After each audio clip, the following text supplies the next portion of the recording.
Thank you for watching QTV News. We take a look at stories making headlines in our news. President Edgar Lungu has called for concerted and collaborative global efforts in tackling and mitigating the adverse effects of climate change.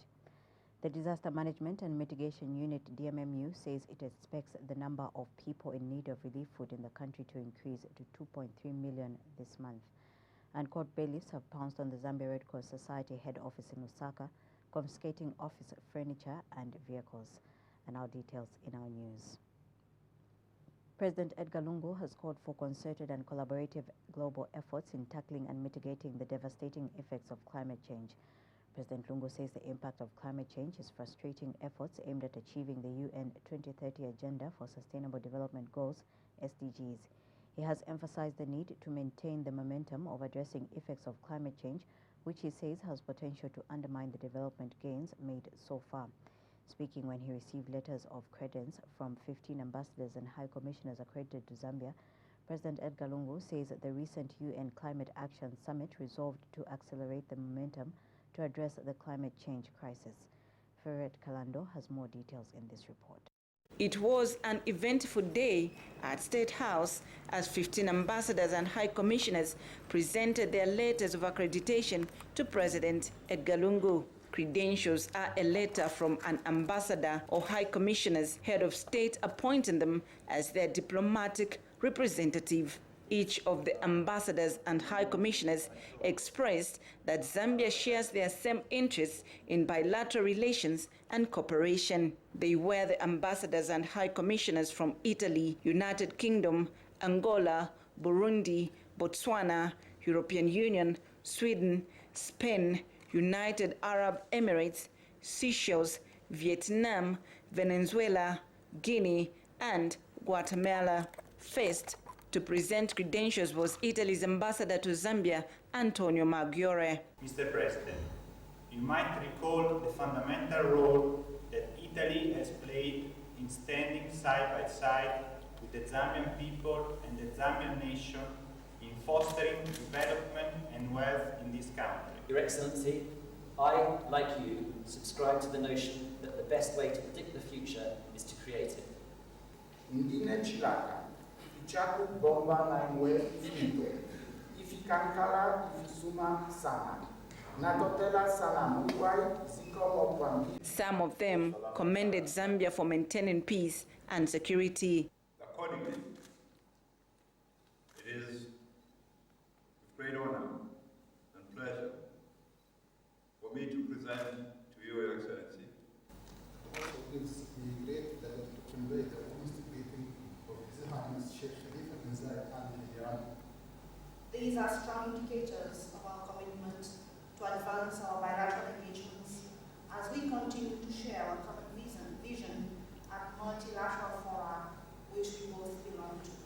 And President Lungu also called for concerted and collaborative global efforts in tackling and mitigating the devastating effects of climate change. All our countries aspire to live in peace and stability, as well as fostering development in a sustainable manner for the betterment of our people. These are views as outlined in the United Nations 2030 Agenda for Sustainable Development Goals, commonly known as SDGs, and other development frameworks require that we collaborate closely and resolve global challenges related to conflicts and indeed humanitarian crises. And President Lungu, when he received letters of credence from 15 ambassadors and high commissioners accredited to Zambia, invited the diplomats' respective governments to partner with Zambia as it strives to achieve the objectives which are clearly articulated in the 7th National Development Plan. The commitments range from cutting carbon emissions, scaling financial commitments, and contributions to the Green Climate Fund, and included an unprecedented level of private sector pledges commitments. There is a need for us to maintain this momentum as well as effects of climate change have the potential to undermine our development gains. It is only hoped that these ambassadors and high commissioners will improve their country's bilateral relationship with Zambia. Favorite Kalando, QTV News, in Lusaka. The Disaster Management and Mitigation Unit says it anticipates the number of people in need of relief food to increase to 2.3 million in October from the current 1.7 million being serviced in 53 districts. DMMU National Coordinator Chanda Kabwe told journalists during the Ministry of Information weekly briefing that in servicing the increased number of people and addressing nutrition challenges, DMMU will start giving beans and kapenta and increase the allocation of millimil to 200 metric tons per month to people in Lunga in Luapula Province, Gwembe in Southern Province, and Shangombo in Western Province. Mr. Chanda explains that the three areas have been picked as the hunger situation in these areas is categorized stage 4, which is the emergency stage, and over 450,000 people are involved. He has further disclosed that Western Province has the highest number of people in need of relief food at 447,000, while Southern Province is second with 438,000 people. Northern Province has 393,000, Eastern 137,000 people, and Central has the lowest number at 97,000 people. Mr. Kabwe says so far government has distributed over 50,000 metric tons of relief food to various communities across the country. We have stages of hunger in all the provinces. We have stage 3, which is crisis, and in stage 3, we have 1.880. These people are in crisis. 1.880.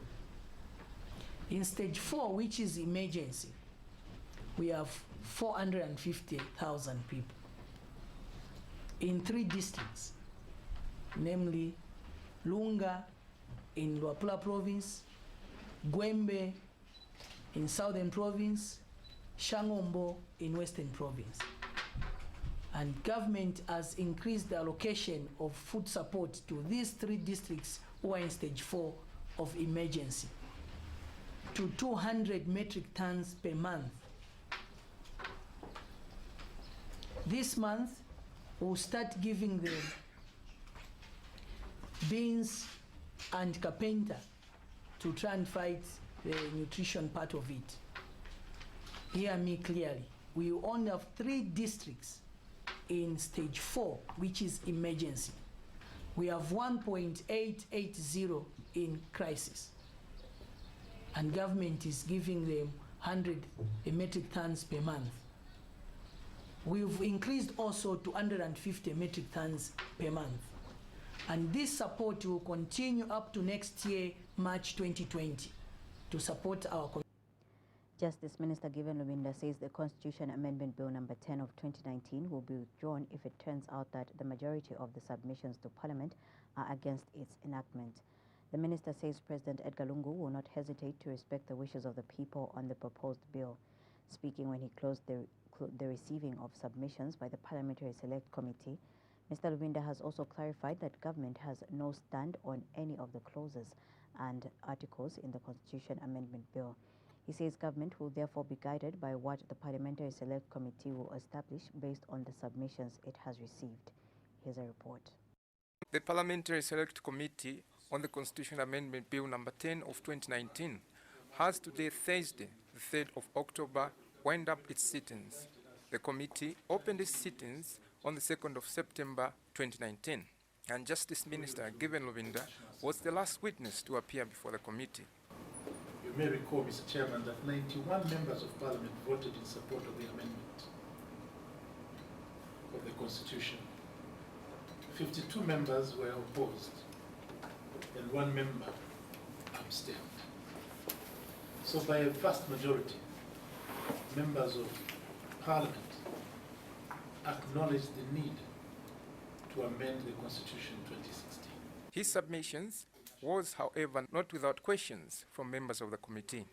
How do you expect the outcome to be a reflection of the desires of the owners of the Constitution if the process is being challenged by a cross-section or a significant portion of those Zambians you're talking about. All of us are gathered in Parliament representing the people out there. And the people are listening to us. Certainly, if we don't get the 2/3, we'll not be able to move any amendments.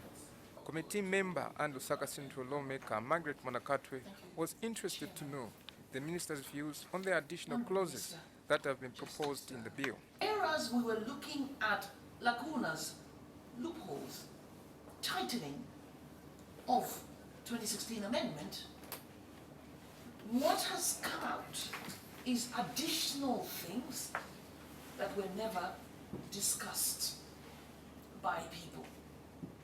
For example, deputy ministers. Another member and Nalkwanda MP, Geoffrey Lungwangwa, wanted the Minister of Justice to state whether or not the process of formulating the bill was indeed credible.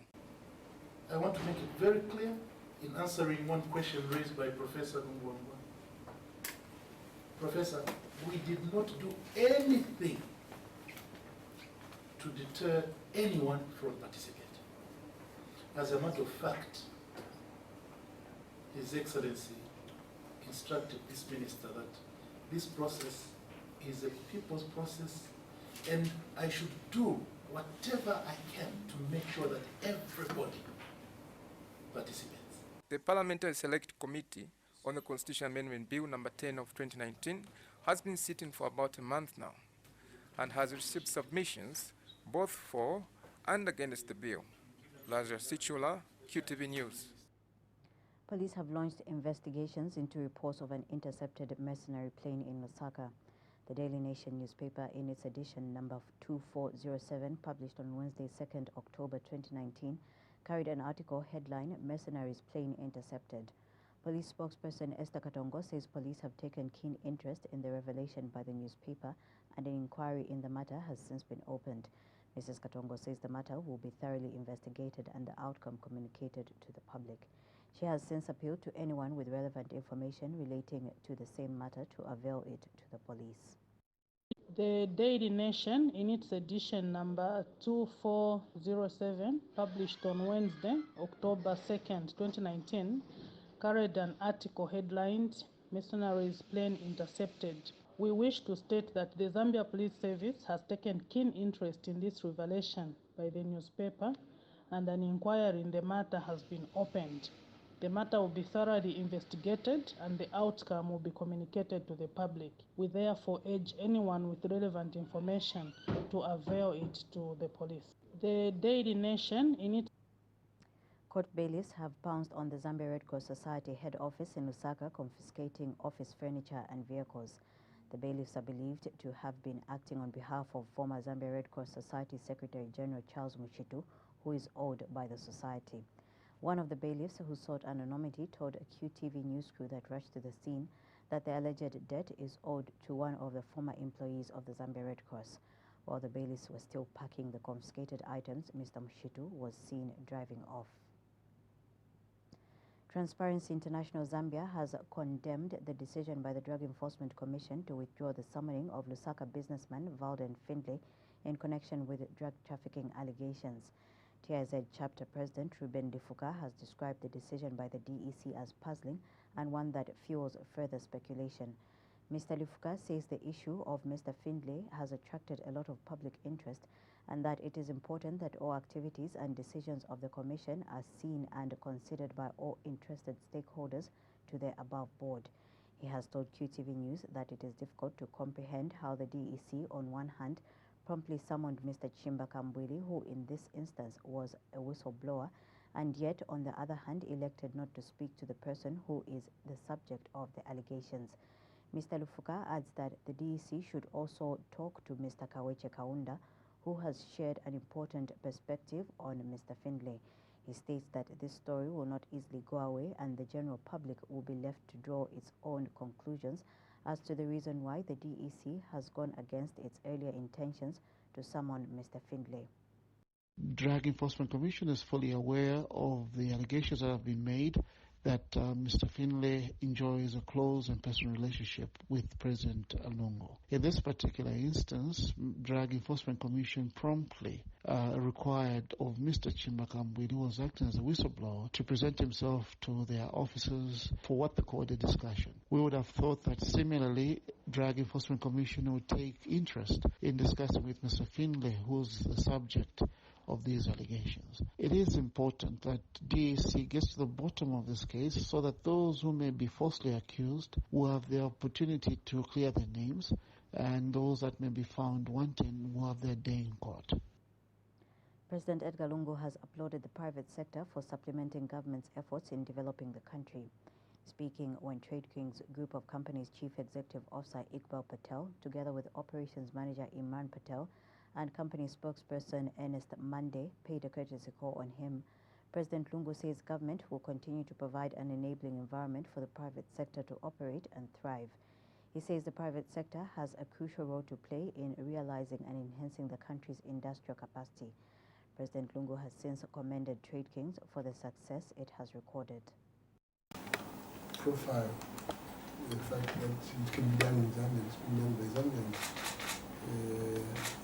I wanted to do that because I believe wholeheartedly in the private sector, and I keep saying that unless we partner with the private sector and give them the right environment and dialogue with them as we go along, we want to prosper this country. In issues of tax, issues of environmental protection, issues of climate change, much talked about now, and indeed the responsibility to the community to which we serve and produce our products. All these things can only be achieved if there's a partnership between the government and the private sector. And I think our relationship with the Trade King Group of Companies is a good example of that cooperation. So when I was told you wanted to see me, I was eager to meet you as soon as possible. And Trade King's Group of Companies spokesperson Ernest Monday informed the president that the company will in the next 12 months commence the construction of a new detergent paste plant, which will be the biggest plant in Africa. And the staff that we are engaging will be working night and day. This is to keep up with your aspirations of industrialization. So we are right following you and implementing the 7th National Development Plan. The other thing is, Your Excellency, I think we made progress, and the Honorable Minister of Commerce, Trade and Industry will brief you on the strides we've made. But I need to mention that in line with your instruction at the time that you visited Kafue Steel, we are now ready to start and engage in the expansion program. The Zambia Institute for Policy Analysis and Research, ZIPA, says that the economy will continue underperforming if government does not deal decisively with the current debt levels. Making a presentation of the analysis to the 2020 national budget at the ZIPA breakfast meeting, ZIPA research fellow Shewo Nalishewo said debt levels remain the biggest challenge the government must deal with in order to stimulate economic growth. Mr. Nalishewo notes that government has already borrowed heavily to finance infrastructure projects that have not generated the desired economic returns. He has, however, acknowledged government's plans to develop the 2020 to 2022 medium-term debt management strategy aimed at ensuring sound debt management. Rather than just the continual borrowing for infrastructure, externally borrowing and at commercial rates, we can leverage on using more PPPs. I think this has been mentioned in the budget. And we also think that we can raise money even domestically from the retail bond market. A lot of people are gambling these days. If you go around Lusaka, you see a lot of gambling places, and you think there must be money in gambling. We can tap into that by issuing an infrastructure bond for the small players. Kenya did it in around 2017. They were able to raise quite some substantial amount of money for this infrastructure bond. And they used mobile. Speaking at the same event, United Nations Resident Coordinator Kumba Gadio, in a speech read on her behalf by UNICEF Country Representative Naola Skinner, noted that government's commitment to achieving gender equity through the Education Empowerment Program will help reduce economic inequality. A focus on social and human development is pivotal to the achievement of both the Sustainable Development Goals and the 7th National Development Plan. Distinguished guest of honour, let me thank the Zambia Institute for Policy Analysis and Research for their long-term partnership with UNICEF and the UN family to support budget and public expenditure analysis. I'm looking forward to hearing the presentation, but I don't want to preempt what they might say. But let me pick a few points from the budget that I think are worth emphasising. The 2020 national budget continues to articulate the Zambian government's commitment, identified as a core pillar of the 7th National Development Plan, to reduce poverty and vulnerability. This is promoted in the 2020 budget through, among other things, the extension of social protection programs to the most vulnerable, even during tight fiscal conditions. This is to be commended. And in a speech read on his behalf by his Permanent Secretary Chola Chabala, Minister of National Development Planning Alexander Chiteme says the 2020 national budget is aligned perfectly with the pillars of the 7th National Development Plan. Distinguished guests, I am aware that the Ministry of Finance had a very difficult task of delivering the 2020 budget at a time when growth has become subdued, projected at 2% in 2019, down from the initial projection of 4% that was envisaged. Inflationary pressures are also mounting. Debt servicing costs are equally high. Domestic arrears are weighing down on the private sector, and climate change is adversely impacting agricultural output and energy production and supply. The Bank of Zambia BOZ says there is need to anchor measures in the 2020 national budget aimed at maintaining public debt within sustainable levels on the 2020 to 2022 medium-term debt strategy. Bank of Zambia Governor Denny Kalialia says this is necessary to create fiscal space and restore macroeconomic stability to enable government to respond to shocks and foster economic development. Making submissions before the Parliamentary Expanded Budget Committee on the 2020 national budget, Dr. Kalialia also noted that the idea of clearing arrears owed to domestic suppliers of goods and services is another key factor in stimulating economic activity. Dr. Kalialia further notes that the targets set out in the budget are appropriate under the prevailing economic environment. He has cited the projected GDP growth rate of 3%, maintaining of inflation rate within 6 to 8%, and increasing international reserves to 2.5 months of import cover as some of the achievable targets. Dr. Kalialia states that from the central bank's view, the projected 3% GDP growth for next year actually seems modest. So what we are saying here is that this growth is expected to come from weather permitting, of course, from agriculture, and also increase in output of other sectors. But there are risks to this, because currently we are facing electricity generation challenges. There is load shedding, which obviously is impacting negatively on the activities in the economy, including for personal usage. I think people are getting late to work sometimes because they are not able to take their bath when they want to, or prepare a meal at the time. So those are challenges that we must take into account. The idea of unlocking liquidity to the productive sector by clearing arrears or domestic suppliers of goods is another key factor. Yes, the 2.3 billion which has been provided may look small, but you have to look at what has happened. The Center for Trade Policy and Development, CTPD, has observed that the 2020 national budget is full of contradictions, as many policy pronouncements are not being supported with spending and tax changes. CTPD Executive Director Isaac Mwaipopo says his organization is concerned that the proposed budget has not carried enough matching measures to support the proposed theme, which is focusing national priorities towards stimulating the domestic economy. Mr. Mwaipopo notes that government seems to have only improved its assessment of the current economic challenges and pronouncement of measures to be taken, but not translated these into meaningful policy changes and commitments.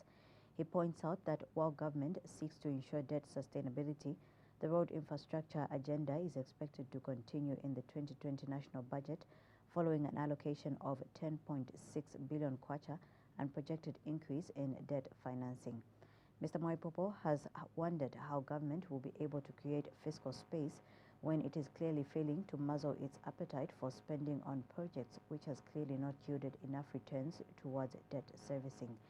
He says CCPD further notes with concern that the total budget allocation has increased from 86.8 billion kwacha to 106 billion kwacha, which is way above the planned expenditure for 2020 in the medium-term expenditure framework. We take note of a number of proposals that government has proposed or put on the table. Key among those proposals include government's intention to drop the idea of introducing a sales tax. We also take note of the fact that government has recognized that there is need for us to promote or support more of the private sector to take a lead in terms of helping this country to recover.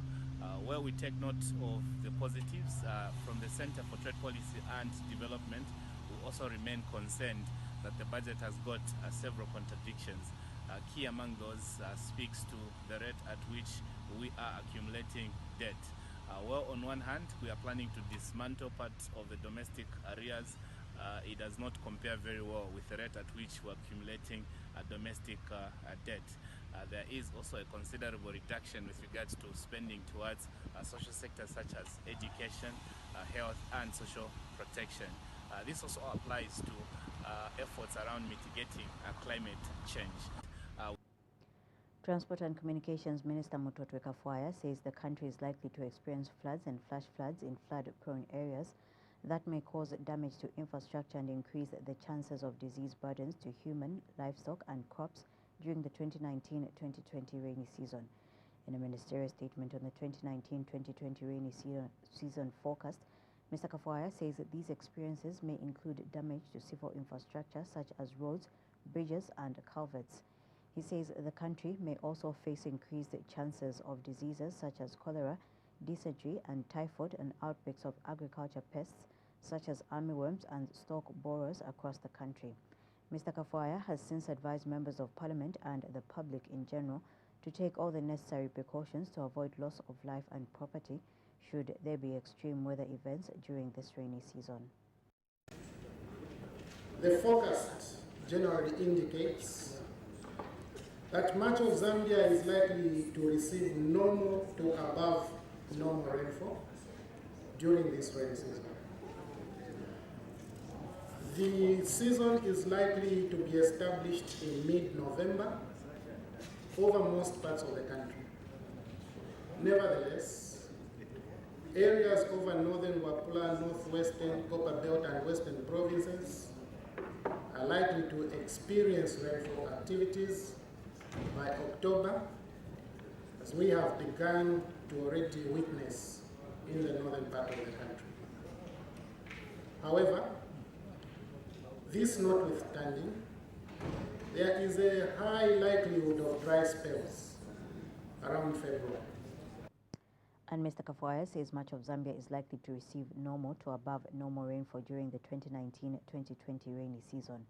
He has also stated that there is a likelihood of dry spells around February, especially over the southern half of the country. In this regard, I wish to urge our farmers and other stakeholders to regularly get in touch with the Ministry of Transport and Communications to access updated meteorological forecasts. I want to highlight the need for all sectors to conduct sensitization programs regarding good sanitation and hygiene practices and clearing of drainage systems well in advance to avoid water pools that may serve as a breeding ground for pathogens that may cause waterborne diseases such as cholera and dysentery. In addition, there is great need for institutions to store relief materials, medicines and pesticides that may be required in the course of the rainy season.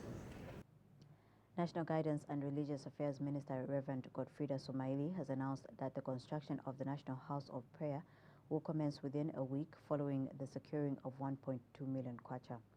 Reverend Sumaili says a task force team has since been appointed to oversee the construction and affairs of the National House of Prayer. Speaking during the Ministry of Information weekly media briefing, Reverend Sumaili says the task force will have members from various government ministries as well as the clergy from all the church mother bodies. But now what we have done is to put in place a task force. It's not a board, it's a task force. We have a technical team that is coming from the various relevant government ministries at the permanent secretary level. That's a technical committee, but also we have representation from the church mother bodies who are going to sit on this task force. The idea is that the church should spearhead the construction of the National House of Prayer. I've had an opportunity to go around the country, meet the church leaders, and there's such commitment from the church. They are taking up this assignment, and they have made commitment in terms of praying for this National House of Prayer, but also in terms of putting in resources. The people of Zambia constructed the University of Zambia. Those who didn't have money gave a chicken. Surely we can put together this house of the Lord, and that is the kind of spirit that Meanwhile, Reverend Sumaili has called on all political and civic leaders to lead their followers in unity in participating in the forthcoming National Day of Prayer and Fasting to be held on 18th October under the theme, Receiving Times of Refreshment from the Presence of the Lord through Reconciliation with One Another and the Environment for a Prosperous Zambia.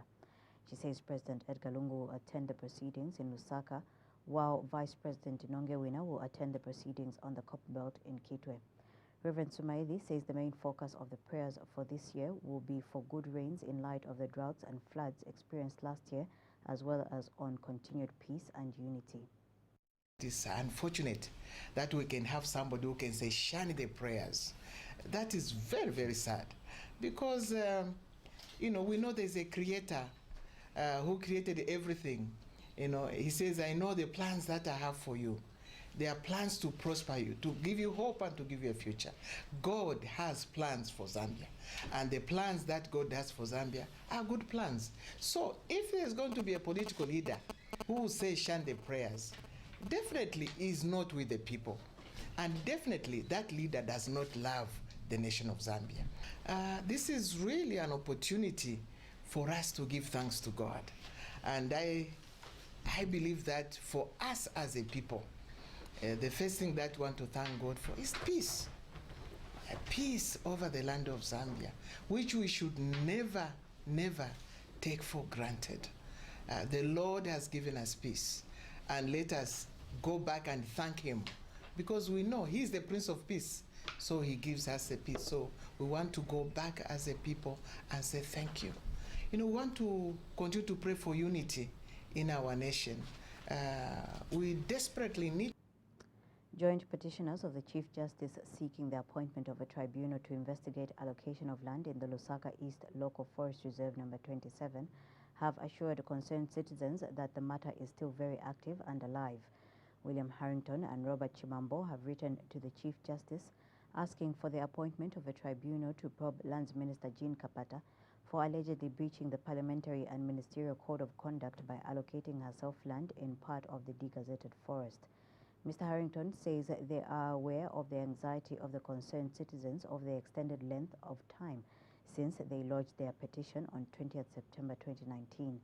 He says they have been reliably informed that the acting Chief Justice has been out of the country and just recently returned.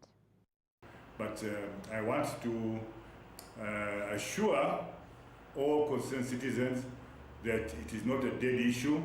In fact, it's very alive and kicking, and we have to exercise a bit more patience for the acting Chief Justice to respond to our request, to our petition to appoint a tribunal. We learned yesterday that the acting Chief Justice was assigned by the Chief Justice to deal with our application, was out of the country, and he has just returned. So we hope and pray that he will give our application a very expeditious consideration in the national and public interest, because people are concerned, so that we get justice. To end the news, we recap on stories making headlines. President Edgar Lungu has called for concerted and collaborative global efforts in tackling and mitigating the adverse effects of climate change. The Disaster Management and Mitigation Unit, DMMU, says it expects the number of people in need of relief food in the country to increase to 2.3 million this month. And court bailiffs have pounced on the Zambia Red Cross Society head office in Lusaka, confiscating office furniture and vehicles. On that note, we end the news. Thank you for watching.